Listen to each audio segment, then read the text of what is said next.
The most dangerous part isn't the breakup. It isn't the silence. It isn't even the abandonment. People think the worst thing is when an avoidant pulls away. They think the deepest wound is being ignored by someone they desperately wanted to love them back. But they are wrong. The real pain was never the distance. The true horror begins when the person who spent years chasing connection suddenly stops chasing altogether. Because there is something an avoidant personality struggles to understand. They believe distance gives them power. They believe emotional withdrawal creates safety. They believe if they disappear long enough, the other person will remain emotionally available, waiting at the edge of the relationship like a lighthouse refusing to extinguish its signal. But there comes a moment when the light goes dark, not out of anger, not out of revenge, not because the empath finally learned how to play the same game. Something far more unsettling happens. The person who once understood every excuse, forgave every disappearance, and carried the emotional weight of two people, simply detaches. And when a true empath detaches, the entire psychological equation changes. The avoidant expects pursuit. They expect emotional energy. They expect the invisible cord connecting them to remain intact. What they never anticipate is what happens when that cord is severed completely. Because the moment a super empath reaches genuine detachment, the avoidant is forced to face something they have spent their entire life running from, themselves. And that is where the story truly begins. Stay with me, because what happens next changes everything. Years ago, psychological researchers began noticing a pattern that appeared repeatedly in relationships built upon emotional imbalance. One person overgave, one person overwithheld, one person chased understanding, the other chased escape. And hidden beneath this dynamic was a devastating truth. The empath was not weak. The empath was carrying the relationship. What looked like sensitivity was often extraordinary emotional endurance. What looked like forgiveness was often repeated self-sacrifice. And what looked like unconditional love was frequently self-abandonment disguised as compassion. Many psychologists have described a phenomenon where suppressed aspects of the personality eventually demand expression. The more intensely a person suppresses a truth, the more powerfully it returns. This mirrors what Jungian psychology called compensation. The psyche seeks equilibrium. It refuses to remain divided forever. And this is where everything becomes dangerous. Because the super empath often spends years rejecting parts of themselves. Their anger, their boundaries, their self-protection, their capacity to walk away. They convince themselves that understanding others is more important than understanding themselves. They become emotional translators for people who refuse to communicate. They become healers for people who refuse to heal. They become rescuers for people committed to drowning. At first it feels noble. Then it becomes exhausting. Then it becomes destructive. Imagine pouring water into a well with no bottom. Every day another bucket. Every week another sacrifice. Every month another apology for wounds you never caused. The well never fills. The thirst never ends. Yet the empath keeps pouring, keeps hoping, keeps believing, because if they just love harder, understand deeper, forgive longer, maybe this time things will change. But they don't. The avoidant continues retreating. The emotional walls grow taller. Conversations become evasions. Promises become delays. Intimacy becomes distance. And the empath slowly disappears inside the process. They become a sponge for pain, absorbing disappointment after disappointment. They wake up wondering what they did wrong. They analyze every conversation, replay every interaction, search for hidden meanings inside silence, carry responsibility that was never theirs, while the avoidant quietly adapts to receiving without reciprocating. What began as love becomes emotional labor. What began as connection becomes survival. What began as hope becomes exhaustion. Like a bridge stretched beyond its engineering limits, the empath keeps supporting more weight than it was designed to carry. And yet no one notices the cracks. Not even them, because they have become experts at functioning while broken, experts at smiling while depleted, experts at remaining available while internally collapsing. Years pass this way, sometimes months, sometimes decades, and then something remarkable begins happening beneath the surface. The psyche starts fighting back, not dramatically, not loudly, quietly, like roots pushing through concrete, like pressure building beneath a frozen lake, like a locked door that has finally grown tired of being forced open. A realization begins forming. Not all relationships are meant to be saved. Not all wounds are yours to heal. Not all people want the love you keep trying to give them. And once this realization appears, it never fully disappears. The empath starts seeing patterns instead of excuses, behavior instead of promises, reality instead of potential. The illusion begins cracking. The spell weakens. The emotional fog starts lifting. For the first time, they stop asking how to save the relationship and start asking why they have been sacrificing themselves to maintain it. That question changes everything, because transformation does not begin with action. It begins with awareness, and awareness is often the most dangerous force in human psychology. The avoidant rarely notices this stage. They continue assuming access, assuming availability, assuming the emotional bridge remains standing. But underneath the surface, the foundation is already failing. The support beams are splitting. The structure is trembling. The collapse has already started. Then comes the moment almost nobody sees, the moment that terrifies those who depend on emotional control, the breaking point. Ironically, it doesn't look dramatic. There are no screaming arguments, no emotional explosions, no grand declarations, no desperate ultimatums, just silence, a different kind of silence. The silence of completion. Something clicks, like a lock turning, like a receiver shutting off, like a final switch being flipped in a dark room. The empath wakes up one morning and feels nothing where obsession once lived. No urge to explain, no urge to chase, no urge to fix, no urge to convince. The bridge collapses, but it collapses silently. And that is what makes it so terrifying.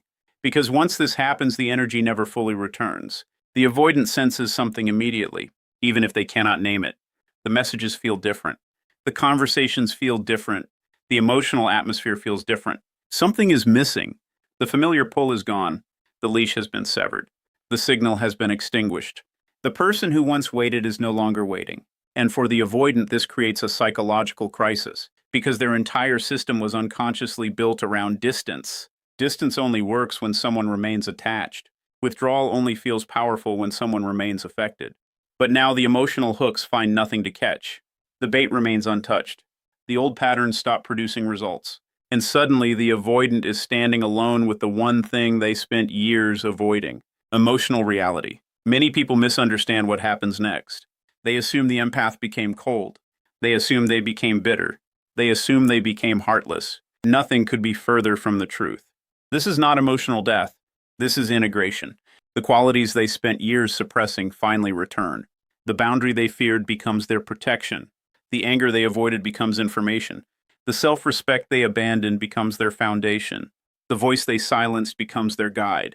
This is the shadow returning, not as destruction, as completion.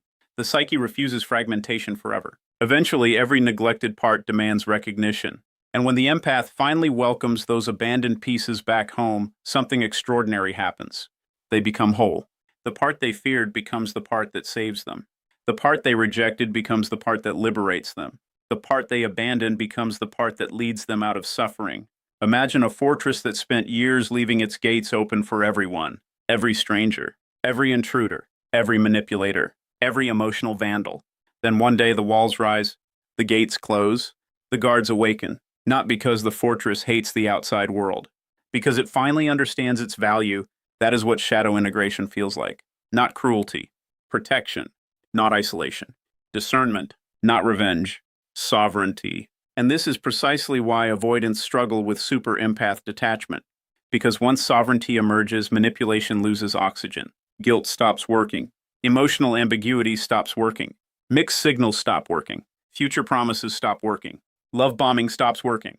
The old mechanisms suddenly appear transparent, like seeing stage wires after believing in the illusion, like spotting the trap hidden beneath the bait. The empath no longer reacts automatically, and reaction was the fuel source. Without reaction, control evaporates. The avoidant often experiences confusion during this phase, sometimes panic, sometimes obsession, sometimes an unexpected urgency they never showed before, because they sense the shift, not intellectually, instinctively. They feel the door closing. They feel access disappearing.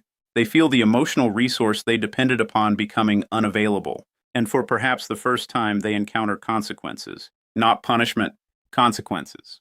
There is a difference. Punishment seeks suffering. Consequences reveal reality. The empath is no longer creating reality distortions to preserve connection. They are no longer translating neglect into love. They are no longer mistaking inconsistency for complexity.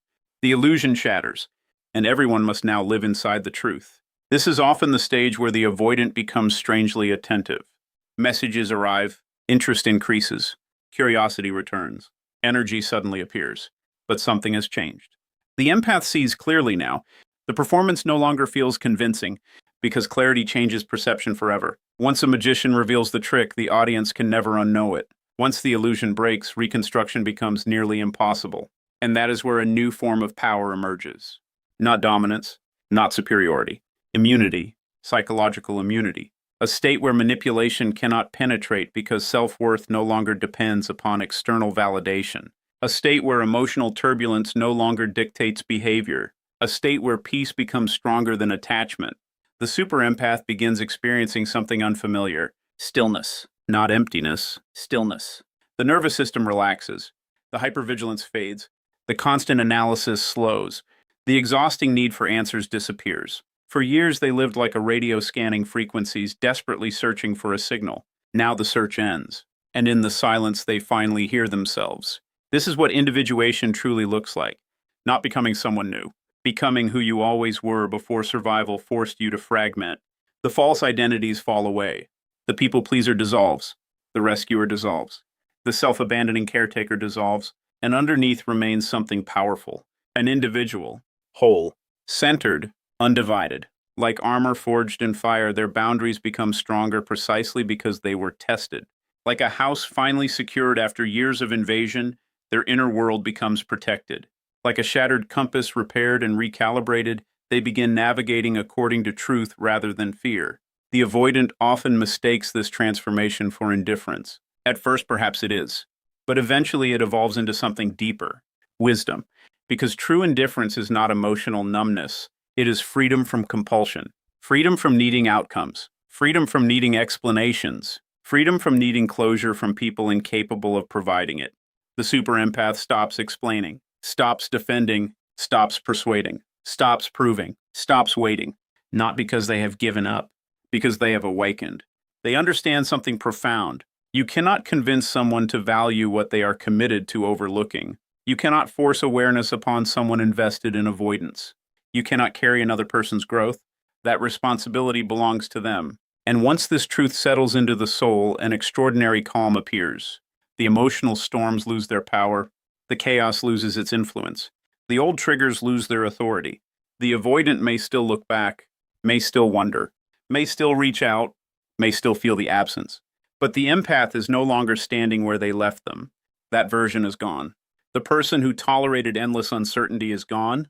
The person who confused sacrifice with love is gone. The person who abandoned themselves to keep others comfortable is gone. In their place stands someone unrecognizable, someone quieter, someone stronger, someone free. And that freedom is what the avoidant cannot understand. Because distance no longer controls them. Silence no longer controls them. Approval no longer controls them. Fear no longer controls them. The chains did not break because someone unlocked them. They broke because the empath finally stopped holding on to them. This is the final evolution. Not revenge. Not hatred. Not victory. Transcendence. The realization that your life was never meant to revolve around earning love from emotionally unavailable people. The realization that your worth was never dependent on being chosen. The realization that the relationship you were truly searching for was the one with yourself. And perhaps the deepest irony of all is this. The avoidant often believes the empath left because they stopped caring. The truth is far more profound. They left because they finally started caring about themselves, about their peace, about their future, about the parts of their soul that had been neglected for far too long. And when that happens, there is no going back. Because awakening has a one-way door. Once crossed, the old life becomes impossible to inhabit. The old patterns become impossible to justify. The old suffering becomes impossible to romanticize. The silence you hear afterward is not emptiness. It is not loneliness. It is not defeat. It is the sound of chains falling to the ground. It is the sound of illusions collapsing. It is the sound of a soul returning home. They were never losing you. They were finding themselves. And once a person discovers the sovereignty of their own spirit, no amount of distance, manipulation, confusion, or emotional withholding can take it away. They are no longer waiting to be chosen. They have already chosen themselves. And that changes everything forever.